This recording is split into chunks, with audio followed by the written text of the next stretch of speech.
ఈరోజు వీడియోలో చికెన్ దమ్ బిర్యానీని ఎలా ప్రిపేర్ చేసుకోవాలో చూసేద్దాం. హాయ్ అండి, నమస్తే, welcome back to our channel daily homemade specials. ముందుగా ఒక అర కేజీ చికెన్ను శుభ్రంగా కడిగి ఇలా పెద్ద పెద్ద ముక్కలుగా కట్ చేసుకుని తీసుకోవాలి.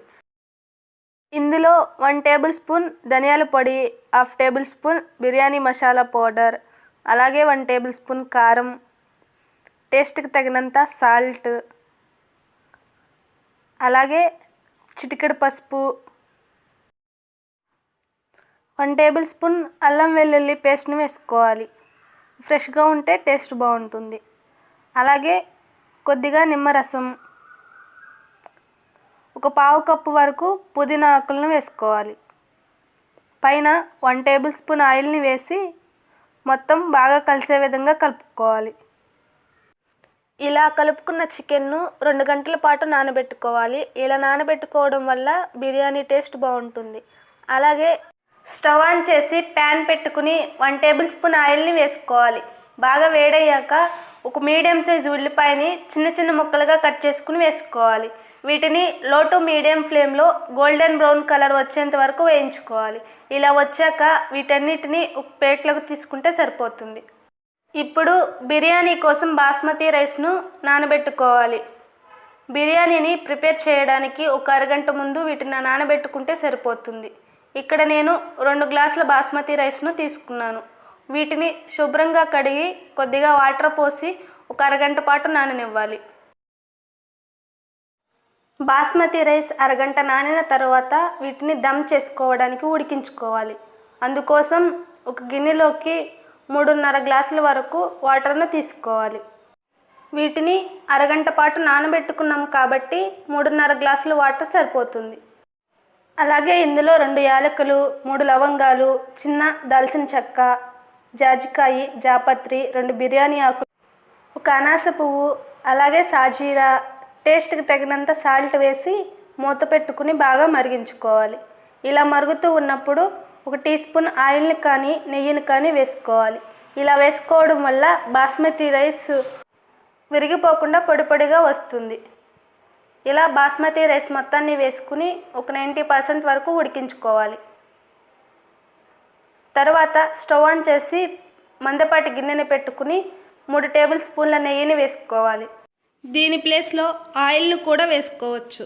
వేడయ్యాక వాటర్లో ఏ బిర్యానీ దినుసులను అయితే వేసుకున్నామో వాటన్నిటిని కొద్ది కొద్దిగా ఇందులో కూడా వేసుకుని కొద్దిగా వేయించుకోవాలి.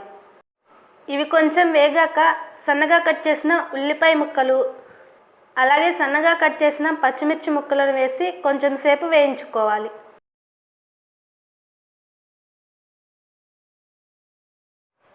అలాగే గ్రేవీ కోసం ఒక టమోటాను ముక్కలుగా కట్ చేసుకుని వేసుకోవాలి. ఒకవేళ టమోటా కనుక వేసుకోవడం ఇష్టం లేకపోతే స్కిప్ చేయొచ్చు. వీటన్నిటిని బాగా మగ్గించుకోవాలి. ఇవి మొత్తం ఇలా ఉడుకుతూ ఉన్నప్పుడు 1 టేబుల్ స్పూన్ అల్లం వెల్లుల్లి పేస్ట్ని వేసుకోవాలి. ఇవి మొత్తం పచ్చి వాసన పోయి బాగా వేగాక ముందుగా మ్యాగ్నేట్ చేసి పెట్టి ఉంచిన చికెన్ని వేసుకోవాలి. చికెన్ను మరీ మెత్తగా కాకుండా ఒక 90% ఉడికించుకోవాలి.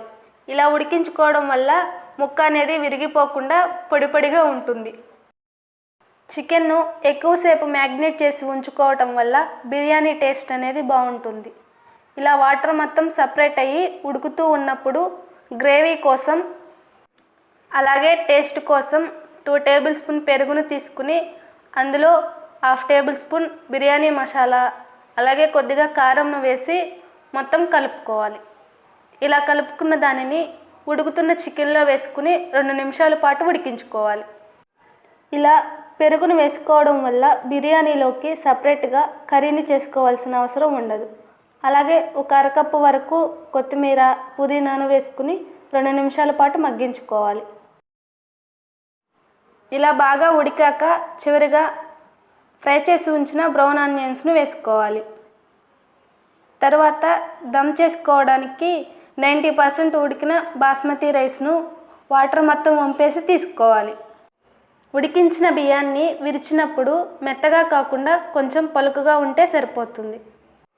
ఇలా ఉడికించుకున్న కర్రీని సగం వేరొక ప్లేట్లోకి తీసుకోవాలి. దీనిపైన ముందుగా ఉడికించిన బాస్మతి రైస్ను లేయర్స్లా వేసి దమ్ చేసుకోవాలి. ఇలా బాస్మతి రైస్ని నిదానంగా విరిగిపోకుండా లేయర్స్లా వేసుకోవాలి.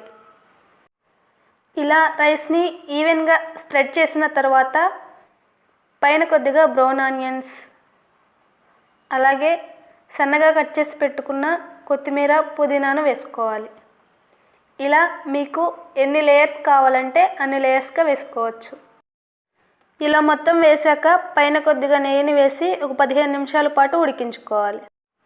బిర్యానీ చేసేటప్పుడు ఎప్పుడూ కూడా అడుగు మందంగా ఉన్నది, అలాగే ఖాళీగా ఉండే గిన్నెను తీసుకుని లో ఫ్లేమ్లో దమ్ చేసుకోవడం వల్ల పొడి పొడిగా అడుగంటకుండా వస్తుంది. ఇలా దమ్ బిర్యానీని ఎక్కువ గ్రేవీతో తక్కువ టైంలో వేరే కర్రీ చేసుకోవాల్సిన అవసరం లేకుండా సింపుల్గా రైతా కాంబినేషన్లో తింటే టేస్ట్ చాలా బాగుంటుంది. ఈ వీడియో కనుక మీకు నచ్చినట్లయితే please like, share and subscribe చేయండి. Thanks for watching.